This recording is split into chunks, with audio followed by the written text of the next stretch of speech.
السلام علیکم ورحمۃ اللہ وبرکاتہ۔ ان الحمد للہ والصلاة والسلام علی رسول اللہ وعلی آلہ وصحبہ اجمعین ومن تبعهم بإحسان الی یوم الدین۔ اعوذ باللہ من الشیطان الرجیم، بسم اللہ الرحمن الرحیم۔ وما ارسلناک الا کافۃ للناس بشیرا ونذیرا ولکن اکثر الناس لا یعلمون۔ رب اشرح لی صدری ویسر لی امری واحلل عقدۃ من لسانی یفقہوا قولی۔ قابل احترام ساتھیو، دفاع سنت یا منکرین حدیث کے شبہات اور اس کا جواب اور اس کے جوابات، اس موضوع کا آج 11واں دن کا درس ہے۔ آج بھی ہم یہ دیکھیں گے کہ جو لوگ احادیث کو حجت نہیں مانتے ہیں، احادیث کا انکار کرتے ہیں، تو ان کے شبہات کیا ہیں، اعتراضات کیا ہیں۔ تو من جملہ احادیث کا انکار کرنے والوں کے شبہات میں سے ایک شبہہ یہ ہے کہ بعض لوگ یہ کہتے ہیں کہ علماء کے درمیان اور فقہا کے درمیان جو اختلافات ہے اس کا سبب حدیث ہے۔ یعنی آج مختلف مسلک جو پائے جاتے ہیں،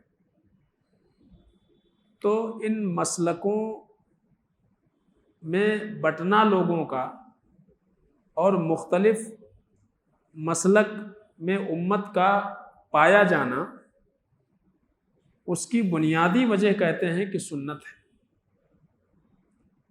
احادیث ہے۔ احادیث کی وجہ سے سارے اختلافات ہیں کہ لوگ مختلف مسلکوں میں اور مختلف فرقوں میں بٹے ہوئے ہیں۔ یہ اعتراض ہے، اور کہتے ہیں کہ اگر سنت کو چھوڑ دیا جائے، صرف اور صرف قرآن کو مان لیا جائے، قرآن پر عمل کرنا شروع کر دیا جائے، تو یہ سارے اختلافات ختم ہو جائیں گے۔ تو کہتے ہیں کہ قرآن کو لازم پکڑنا، سنت کو چھوڑنا، یہ اختلافات سے بچنے کا ذریعہ ہے، لہذا سنت کو ترک کر دینا چاہیے، چھوڑ دینا چاہیے، احادیث پر عمل نہیں کرنا چاہیے، صرف قرآن کے اوپر عمل کرنا چاہیے۔ یہ اعتراض ہے۔ جواب یہ ہے کہ احادیث کی وجہ سے علماء اور فقہا کے درمیان اختلاف نہیں ہے، اور اس سے قبل، یہ جواب دینے سے قبل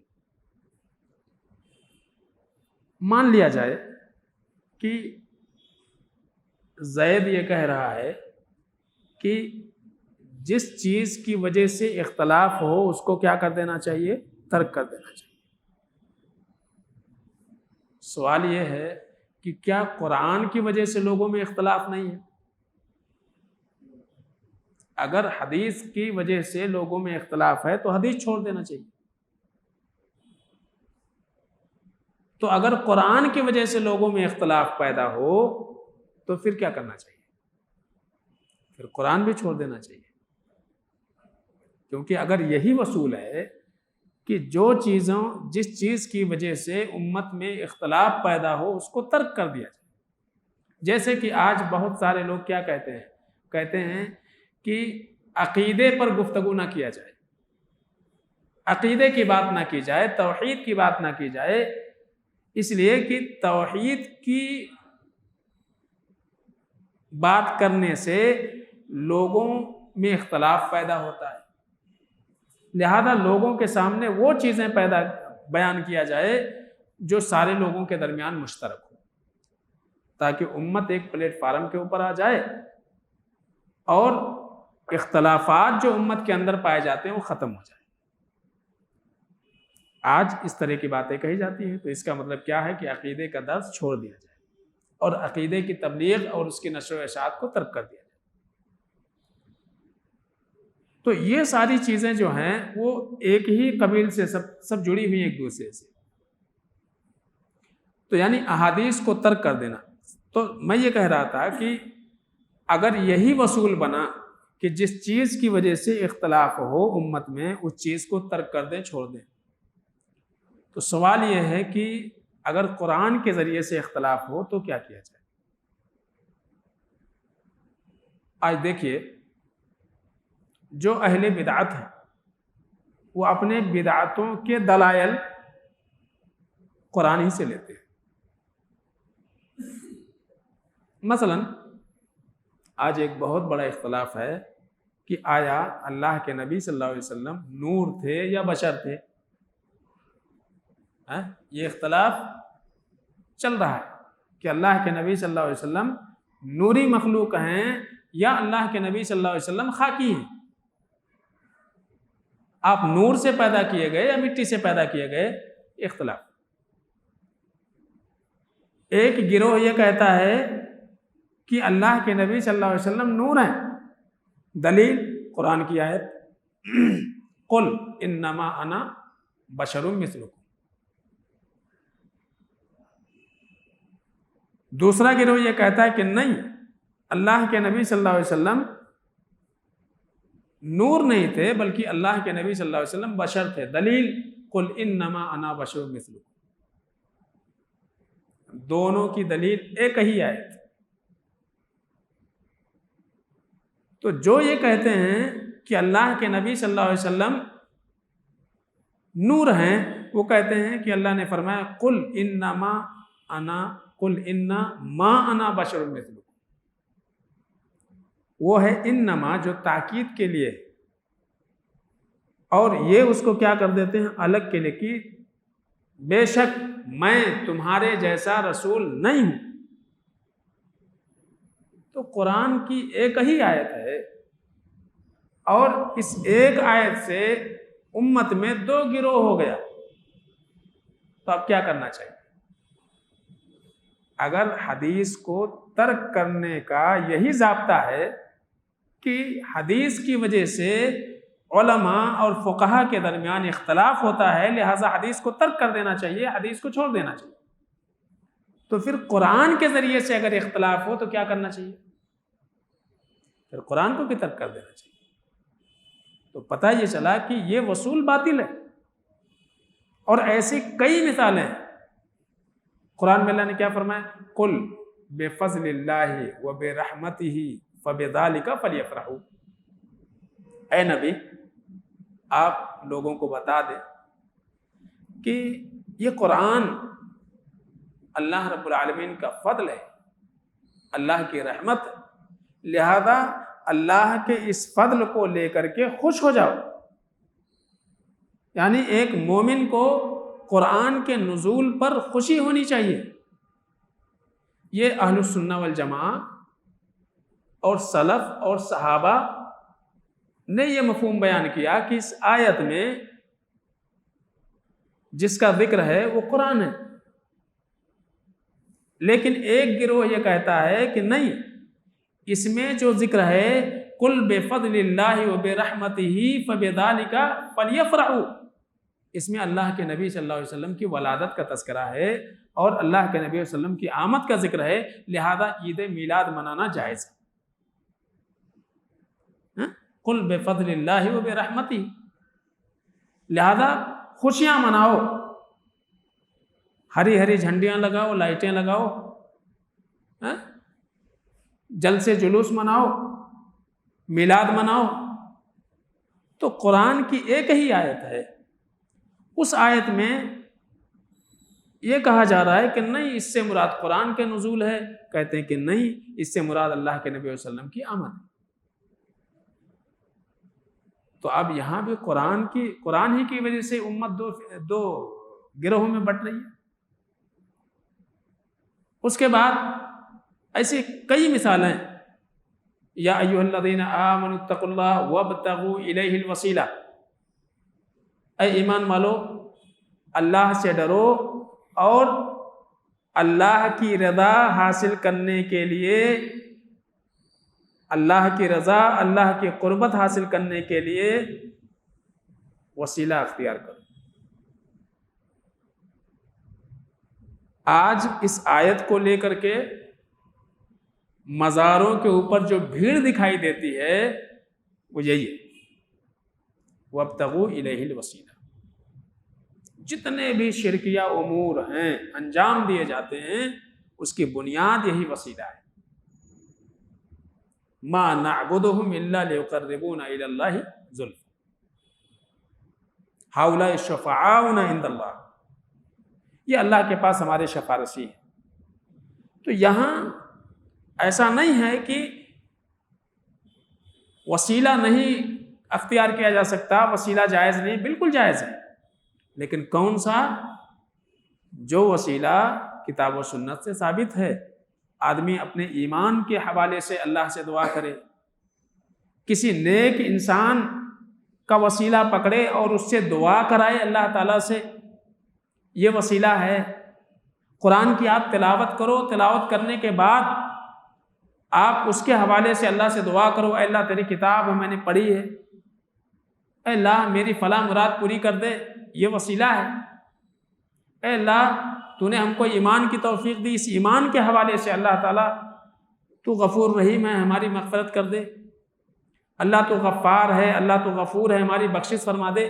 تو اللہ کے اسماء حسنی، اپنے ایمان، قرآن کی تلاوت، اللہ کی کتاب، اس کے ذریعے سے وسیلہ طلب کیا جائے، کسی نیک انسان سے دعا کرنے کی درخواست کی جائے، یہ وسیلہ ہے۔ یا اپنے نیک اعمال کا حوالہ دے کر کے اللہ سے دعا کی جائے، اس کا وسیلہ پکڑا جائے، جائز ہے۔ لیکن اس آیت سے یہ مراد لینا کہ نہیں، ہماری باتیں ڈائریکٹ اللہ تک نہیں پہنچتی ہیں، ہم کو کسی کے ذریعے سے جانا پڑتا ہے، لہذا جب تک کسی اکابر سے ہم وابستہ نہ ہو جائیں تب تک ہماری درخواستیں اللہ تک نہیں پہنچ سکتی ہیں۔ تو اس میں اس وسیلے کا ذکر سمجھتے ہیں۔ جتنے سارے وسائل ہیں، وسیلے ہیں، شرکیہ وسائل، ان کو اختیار کیے گئے۔ کون سی آیت لے کر کے؟ یہی قرآن کی آیت لیتے ہیں۔ اب ظاہر سی بات ہے، میں نے 3 دلائل دیے کہ قرآن کی ایک آیت ہے، اسی سے استدلال اہل السنہ والجماعہ کرتے ہیں، اور اسی سے اہل بدعت اپنے بدعت اور شرکیہ امور کے لیے استدلال کرتے ہیں۔ تو اگر یہ مان لیا جائے اس اصول ضابطے کو کہ سنت کی وجہ سے علماء اور فقہا کے درمیان اختلافات ہیں، اس لیے سنت کو ترک کیا جائے، صرف قرآن کے اوپر عمل کیا جائے، تو پھر قرآن کی وجہ سے بھی تو اختلاف ہوتا ہے۔ یہ ہو گیا الزامی جواب۔ علمی جواب یہ ہے کہ احادیث کی وجہ سے، سنت کی وجہ سے علماء فقہا کے درمیان اختلاف نہیں ہے، بلکہ سنت کو سمجھنے کی وجہ سے۔ ہم کس بات کے مکلف ہیں؟ ہم اس بات کے مکلف ہیں کہ قرآن و سنت کو ویسا سمجھیں گے جیسا کہ صحابہ نے سمجھا تھا۔ قرآن کو اللہ کی مراد پر سمجھیں گے، اس لیے کہ قرآن اللہ کی کتاب ہے۔ میں ایک بات بول رہا ہوں، چونکہ میرا کلام ہے، میری بات ہے، تو مجھ سے زیادہ بہتر میرے مقصود کو کوئی دوسرا جان سکتا ہے کہ بھائی میرے کہنے کا مقصد کیا تھا؟ آپ کیسا بول سکتے کہ نہیں آپ کے کہنے کا یہ مقصد تھا؟ تو اللہ نے ایک بات کہی تو اللہ ہی بہتر جانتا ہے کہ اس کے کلام کا مقصود کیا ہے۔ رسول اللہ صلی اللہ علیہ وسلم نے ایک بات کہی ہے، رسول اللہ صلی اللہ علیہ وسلم جانتے ہیں کہ آپ کے باتوں کا، آپ کے کلام کا کیا مقصد ہے۔ تو کتاب و سنت کو سمجھنے کے لیے، قرآن کو سمجھنے کے لیے اللہ کی مراد اور اللہ کا مفہوم جاننا ضروری ہے۔ احادیث کو سمجھنے کے لیے رسول اللہ صلی اللہ علیہ وسلم کی مراد کو جاننا ضروری ہے۔ تو قرآن و سنت کو سمجھنے کے لیے صحابہ کے فہم کا ہونا ضروری ہے کہ صحابہ نے اس آیت کا کیا مفہوم سمجھا تھا۔ اللہ کے نبی صلی اللہ علیہ وسلم نے ان کے سامنے جب کوئی حدیث بیان کی تو اس سے صحابہ نے کیا سمجھا تھا، کن حالات میں اللہ کے نبی صلی اللہ علیہ وسلم نے یہ بات کہی تھی۔ صحابہ سب سے بہترین جانتے تھے، کیونکہ وہی اولین مخاطب ہیں اور انہی سے ہم تک روایتیں پہنچی ہوئی۔ تو امت کے اندر جو اختلاف ہے آج، اس کی بنیادی وجہ کیا ہے؟ سلف صالحین کے فہم کو چھوڑنا۔ قرآن کی ایک آیت ہے، اب اس آیت کا مفہوم جیسا صحابہ نے سمجھا تھا ویسے ہی تابعین نے سمجھا، اس کے بعد ویسے ہی تبع تابعین نے سمجھا، اس کے بعد ویسے ہی محدثین نے سمجھا، اس کے بعد ویسے ہی ہم سمجھیں، تو ہم سے لے کر کے اور محمد رسول اللہ صلی اللہ علیہ وسلم تک کوئی اختلاف رہے گی نہیں، کیونکہ ہماری فہم کہاں سے آئی ہوئی ہے؟ نبی رحمت صلی اللہ علیہ وسلم سے۔ اللہ کے نبی صلی اللہ علیہ وسلم نے جو جس آیت سے جو سمجھا وہ صحابہ کو بتایا، صحابہ نے جو سمجھا وہ تابعین کو بتایا، تابعین نے جو سمجھا وہ تبع تابعین کو بتایا، تبع تابعین نے جو سمجھا وہ کس کو بتایا؟ محدثین کو بتایا، اور محدثین سے منتقل ہوتے ہوئے وہی فہم ہم تک پہنچی۔ تو یہ پورا جو سلسلہ ہے، اس سلسلے میں کسی کا اختلاف رہے گا نہیں۔ اختلاف کہاں ہوگا؟ کہ جب صحابہ نے جو فہم بتایا اس فہم کو تابعین نے نہیں مانا بلکہ اپنا ایک فہم لے لیا، تبع تابعین نے اپنی ایک فہم لے لی، اس کے بعد محدثین نے اپنا ایک فہم لے لیا، اس کے بعد ہم تک پہنچا، ہم نے اپنے اعتبار سے سمجھ لیا، تو سب کا فہم کیا ہو جائے گا؟ الگ الگ ہو جائے گا، جدا جدا ہو جائے گا۔ یہ اختلاف کا سبب ہے۔ یہ اصل اہل علم اور فقہا کے درمیان جو اختلاف ہے وہ یہ ہے کہ اپنے اجتہاد کی وجہ سے، اپنے فہم کے اعتبار سے لوگوں میں اختلاف۔ اگر کتاب اللہ سنت رسول کو ویسا ہم سمجھنے کی کوشش کریں جیسا کہ صحابہ نے سمجھا تھا تو اختلاف ہی ختم ہو جائے۔ اس لیے کہ کان الناس امۃ واحدہ، صحابہ کا جب دور ہم دیکھتے ہیں تو دیکھتے ہیں کہ ایک ہی امت تھی، وہاں کوئی دوسرا تیسرا گروہ نہیں تھا۔ کیوں نہیں تھا؟ اس لیے کہ وہ براہ راست اللہ کے نبی صلی اللہ علیہ وسلم سے کتاب و سنت کو سیکھتے تھے، جو اللہ کے نبی صلی اللہ علیہ وسلم نے سمجھایا ویسا سمجھتے تھے، ویسا عمل کرتے تھے، اس لیے کوئی اختلاف نہیں تھا۔ اختلاف کب ہوا؟ جب خوارج نے قرآن کی آیت کو اپنے اعتبار سے سمجھا اور جو آیتیں کافروں کے اوپر فٹ ہوتی تھی وہ مسلمانوں کے اوپر فٹ کر دیا، تو ان کا ایک گروہ نکل گیا۔ تقدیر سے متعلق جو آیتیں تھیں، جو آیتیں متشابہ ہیں، ان آیتوں کو اپنے اعتبار سے سمجھنے کی کوشش کی، تعویلات کرنا شروع کیے، تو اللہ رب العالمین کے اسماء اور صفات کے تعلق سے کئی گروہ پیدا ہو گئے۔ ایک معتزلہ ہو گیا، خوارج آ گئے، جہمیہ آ گیا، مرجیہ آ گئے، قدریہ آ گئے۔ کیوں؟ اس لیے کہ انہوں نے سلف صالحین کے فہم کو چھوڑ دیا۔ تو لہذا یہ کہنا کہ امت میں اختلاف یا فقہا اور اہل علم کے درمیان اختلاف سنت کو لے کر کے ہے یا سنت کی وجہ سے ہے، حدیث کی وجہ سے ہے، یہ کہنا بالکل غلط ہے۔ بلکہ امت کے درمیان اگر اختلاف ہے تو صرف اور صرف فہم کی وجہ سے۔ اگر صحیح اعتبار سے کتاب اللہ سنت رسول کو سمجھنے کی کوشش کریں، اختلاف ختم ہو جائے گا۔ لیکن وہاں تک جاتے ہی نہیں۔ جب قرآن کی کوئی بات یا رسول اللہ صلی اللہ علیہ وسلم کی کوئی بات سامنے رکھی جاتی ہے تو کہتے ہیں کہ ہمارے بڑوں کا یہ قول ہے، ٹھیک ہے۔ یعنی بسا اوقات ایسے بھی ہیں جو مانتے ہیں، ٹھیک ہے، مانتے ہیں حدیث صحیح ہے، لیکن ہمارے جو بڑے ہیں انہوں نے اس کا یہ معنی بیان کیا ہے۔ بڑے سے مراد 5ویں، 6ٹھی، 4تھی صدی ہجری اور 3ری صدی ہجری۔ بڑے سے مراد اگر صحابہ لے لیں تو اچھی بات ہے۔ تو جا کر کے کوئی ٹک گیا امام ابو حنیفہ رحمۃ اللہ علیہ پر، کوئی ٹک گیا امام شافعی پر، کوئی ٹک گیا امام احمد بن حنبل پر، کوئی جو ہے امام مالک رحمۃ اللہ علیہ تک پہنچا، اس کے پیچھے کیوں نہیں جاتے ہیں؟ بھائی وہاں سے اور آگے بڑھو، پیچھے جاؤ، صحابہ کو دیکھو، تابعین کو دیکھو، تبع تابعین کو دیکھو، ان کی زندگی کو دیکھو، انہوں نے کیا سمجھا تھا، ان کے اعمال کیسے تھے، ان کا طریقہ کار کیا تھا، وہاں پیچھے جاتے ہی نہیں۔ تو یہاں رک جاتے ہیں، سمجھتے ہیں کہ ان کا جو فہم ہے یہی معتبر ہے، حالانکہ اللہ تعالیٰ نے صحابہ کو معیار بنایا ہے دین سمجھنے کے لیے۔ فَإِنْ آمَنُوا بِمِثْلِ مَا آمَنْتُمْ بِهِ فَقَدِ اهْتَدَوْا۔ کامیابی اس وقت ملے گی، ہدایت یافتہ اس وقت کہلاؤ گے جب ویسا ایمان لاؤ گے جیسا کہ صحابہ ایمان لائے تھے۔ صحابہ کو خطاب کرتے ہوئے ان کی ہمت افزائی ان کی زندگی میں کی گئی کہ اے میرے بندو، یہ اہل کتاب اس وقت تک راہ راست پر نہیں مانے جا سکتے جب تک کہ ایمان ویسا نہ لائیں جیسا کہ تم ایمان لائے. یہ کہا جا رہا فَإِنْ آمَنُوا بِمِثْلِ مَا آمَنْتُمْ بِهِ فَقَدِ اهْتَدَوْا. تو صحابہ کی ہمت افزائی ان کی زندگی میں کی گئی. اللہ نے کہا کہ تمہارا نقش قدم یہی درست ہے, تمہارا طریقہ ہی درست ہے.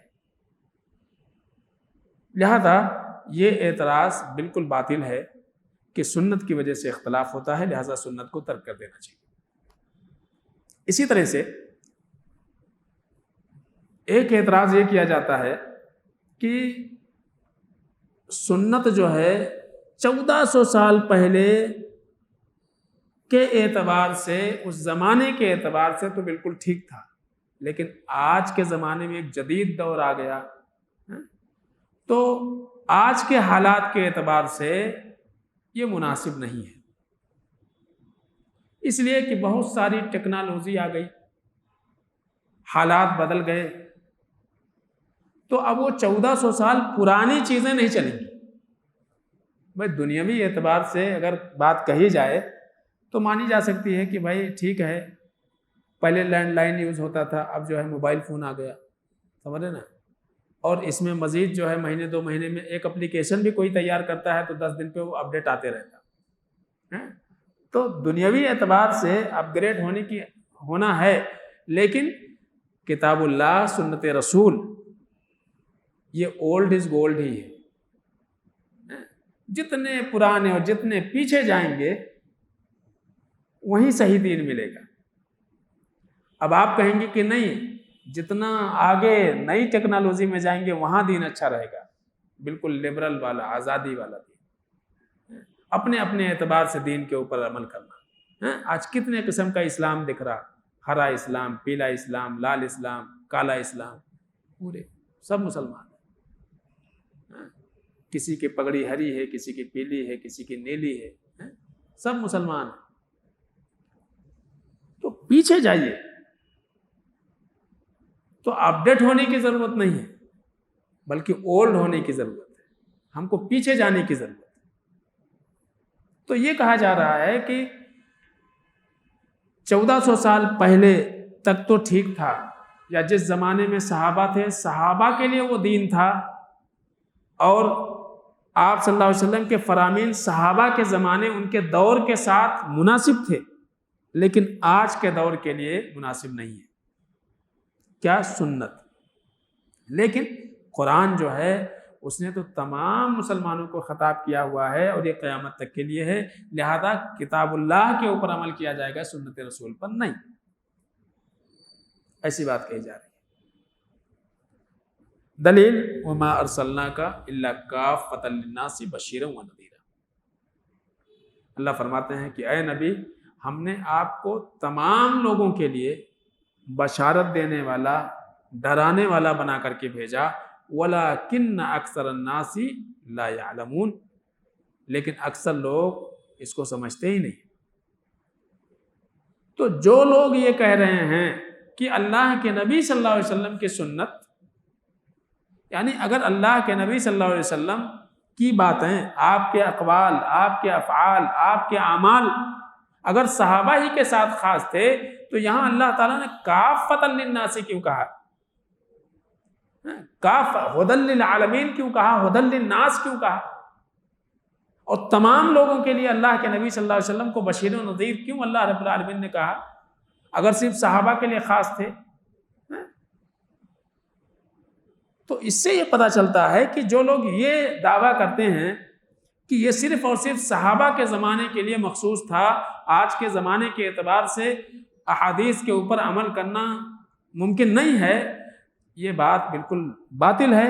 اور ایسے جو ہے اعتراض کرنے والوں کے پاس کوئی دلیل نہیں ہے.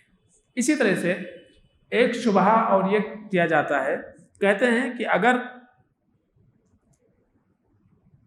سنت یا احادیث اگر یہ شریعت کا ماخذ ہوتا, مصدر ہوتا, یعنی اس سے شریعت اخذ کی جاتی, لی جاتی, حدیث سے کوئی حکم لیا جاتا, تو پھر اللہ کے نبی صلی اللہ علیہ وسلم نے صحابہ کو احادیث روایت کرنے سے, بیان کرنے سے روک کیوں دیا تھا؟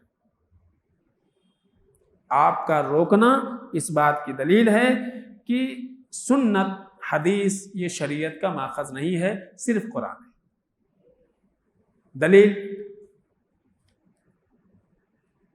دلیل جو ہے یہ دیتے ہیں کہ اللہ کے نبی صلی اللہ علیہ وسلم، اب دیکھیں گے کہ یہ جو دلائل ان کے ہیں بالکل بودے ہیں، اس میں کوئی مضبوطی نہیں ہے، پختگی نہیں ہے۔ اللہ کے نبی صلی اللہ علیہ وسلم نے کبھی بھی صحابہ کو احادیث روایت کرنے سے نہیں منع کیا، بلکہ احادیث کو اللہ کے نبی صلی اللہ علیہ وسلم نے عام کرنے کی ترغیب دی صحابہ کو۔ صرف اور صرف اللہ کے نبی صلی اللہ علیہ وسلم نے جس چیز سے روکا وہ یہ کہ اللہ کے نبی صلی اللہ علیہ وسلم نے لوگوں کو اس بات کی تاکید کی کہ میری جانب جھوٹ نہیں بیان کر، جھوٹ منسوب نہیں کر، میری باتیں نقل کرو، بیان کرو، لیکن میرے جانب جھوٹ کی نسبت نہیں ہونے چاہیے، یہ بول کر کے اللہ کے نبی صلی اللہ علیہ وسلم نے ایسا فرمایا اور ہم نے کہا ہی نہ ہو۔ آج بہت سارے لوگ نہیں معلوم کچھ، کسی عالم کا قول ہے اس کو بھی رسول اللہ صلی اللہ علیہ وسلم نے فرمایا ہے، بیان کرتے تھے۔ یہاں تک کہ بعض لوگ اتنے جاہل ہیں کہ ایک مرتبہ کسی سے پوچھا گیا کہ فضائل اعمال کس نے لکھا ہے، تو کہا صحابی نے لکھا ہے۔ کس نے لکھا ہے؟ صحابی نے لکھا ہے، نعوذ باللہ من ذالک۔ کسی صحابی کی کتاب ہے، اس نے لکھا ہے۔ تو اب جو کچھ ایسے انسان کے سامنے یا وہ جب پڑھتا ہے اس کتاب کو تو اس کو کیا لگتا ہے؟ سب اللہ کے نبی صلی اللہ علیہ وسلم کی باتیں ہیں، جتنے بھی واقعات، قصے، کہانیاں، جھوٹ، بدعقیدگی، جو کچھ ہے اس کو کیا لگے گا؟ صحابہ کی باتیں ہیں۔ اور اسی لیے بار بار بیان کیا جاتا ہے ہمارا جو کام ہے وہ کیا ہے؟ صحابہ والا کام ہے، نبیوں والا کام ہے۔ جو کچھ ہم کر رہے ہیں کرتے جا رہے ہیں۔ تو اللہ کے نبی صلی اللہ علیہ وسلم نے جس چیز سے روکا، آپ نے کس چیز سے روکا کہ ہمارے جانب جھوٹ کی نسبت نہیں ہونی چاہیے، بیان کرو لیکن جھوٹ نہیں۔ اور آپ نے فرمایا کفا بالمرء کذبا ان یحدث بکل ما سمع، اللہ کے نبی نے فرمایا کہ کسی بھی انسان کے جھوٹا ہونے کے لیے یہی کافی ہے کہ وہ ہر سنی سنائی بات کو دوسروں تک پہنچا دے۔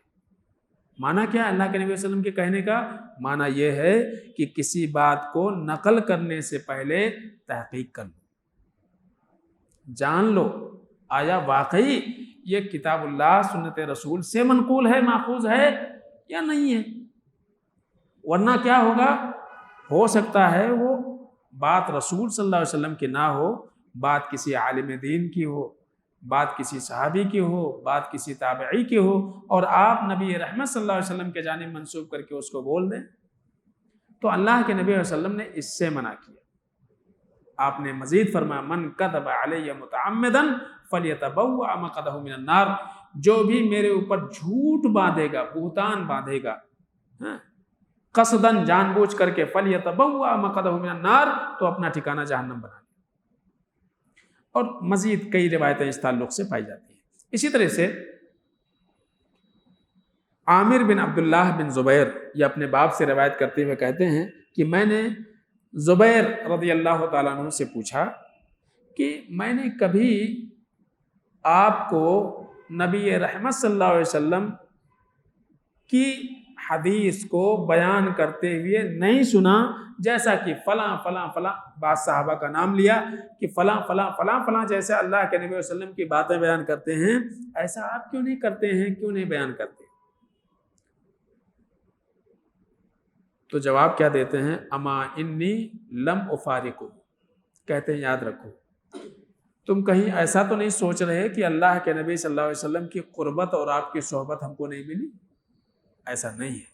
کہتے ہیں کہ میں کبھی بھی اللہ کے نبی صلی اللہ علیہ وسلم سے الگ تھلگ نہیں رہا، مجھے بھی علم ہے اللہ کے نبی صلی اللہ علیہ وسلم کب کیا کرتے تھے، کیا کہتے تھے، کیا بیان کرتے تھے، کیا عمل کرتے تھے، میں نبی کے ساتھ میں رہتا تھا، مجھے بھی معلوم ہے، لیکن کہتے ہیں وَلَٰكِن سَمِعْتُهُ يَقُولُ، لیکن اللہ کے نبی صلی اللہ علیہ وسلم کو میں نے فرماتے ہوئے سنا۔ کیا فرماتے ہوئے سنا؟ مَنْ كَذَبَ عَلَيَّ مُتَعَمِّدًا فَلْيَتَبَوَّأْ مَقْعَدَهُ مِنَ النَّارِ، کہ جو میرے جانب جھوٹ منسوب کرے یا جھوٹ گڑے، بہتان باندھے، تو اپنا ٹھکانہ جہنم بنا لے۔ مجھے یہ ڈر لگ رہا ہے کہ پتہ نہیں میں کچھ بیان کروں اور بہت زیادہ بیان کروں، غلطی سے کچھ ایسی بات ہماری زبان سے نکل جائے جو اللہ کے نبی صلی اللہ علیہ وسلم سے نہ ہو، تو پھر کیا ہو جائے گا؟ ہم اس وعید کے شکار ہو جائیں گے۔ تو کیا کرنا بہتر ہے؟ بولنا بہتر ہے کہ خاموش رہنا بہتر ہے؟ تو اس لیے میں خاموشی اختیار کرتا ہوں، میں نہیں بیان کرتا ہوں۔ اب ان روایتوں کو لے کر کے کوئی کہے کہ اللہ کے نبی صلی اللہ علیہ وسلم نے منع کر دیا۔ انس بن مالک رضی اللہ تعالیٰ عنہ ایک بات کہتے ہیں کہ انه لا يمنعني ان احدثكم حديثا كثيرا ان رسول اللہ صلی اللہ علیہ وسلم قال من تعمد علی كذبا فليتبوأ مقعده من النار۔ کہتے ہیں کہ اللہ کی قسم مجھے بہت سی احادیث بیان کرنے سے یہ بات روکتی ہے کہ کہیں ایسا نہ ہو کہ اللہ کے نبی صلی اللہ علیہ وسلم نے جو بات بیان فرمایا کہ جو میرے اوپر جان بوجھ کر کے بہتان گڑھے وہ اپنا ٹھکانہ جہنم بنا لے۔ تو یہ جو جملہ ہے اللہ کے نبی صلی اللہ علیہ وسلم کا، اس سے بڑا ڈر لگتا ہے۔ اس لیے بہت ساری باتیں جو مجھے معلوم ہے اللہ کے نبی صلی اللہ علیہ وسلم کی، وہ میں نہیں بیان کرتا۔ لیکن صحابہ کا عام طور سے عمل یہ تھا کہ وہ کوشش یہ کرتے تھے کہ جتنی باتیں ان کو معلوم ہیں وہ ضائع نہ ہو جائیں، اس لیے دوسروں تک ضرور پہنچا دیا کرتے تھے، لیکن ہر جگہ بیان کرتے نہیں پھرتے تھے اس خوف سے۔ تو اس سے پتہ یہ چلا کہ صحابہ کثرت بیان سے ڈرتے تھے کہ بہت زیادہ جو کچھ سنا سب بیان کرنے کی کوشش کروں اور کہیں ایسا نہ ہو کہ غلطی ہو جائے۔ لہذا جن لوگوں نے یہ دعویٰ کیا ہوا ہے کہ اللہ کے نبی صلی اللہ علیہ وسلم نے روایتوں کو بیان کرنے سے منع کیا تھا، یہ بات بالکل صحیح نہیں ہے، یہ بات بالکل غلط ہے۔ تو یہ جو ہے کچھ اعتراضات تھے، انشاءاللہ اور بھی کئی چیزیں ہیں جو کل کے درس میں آئیں گی۔ اللہ سے دعا ہے کہ العالمین ہم سب کو صحیح سمجھ عطا فرمائے، آمین یا رب العالمین۔ السلام علیکم ورحمۃ اللہ وبرکاتہ۔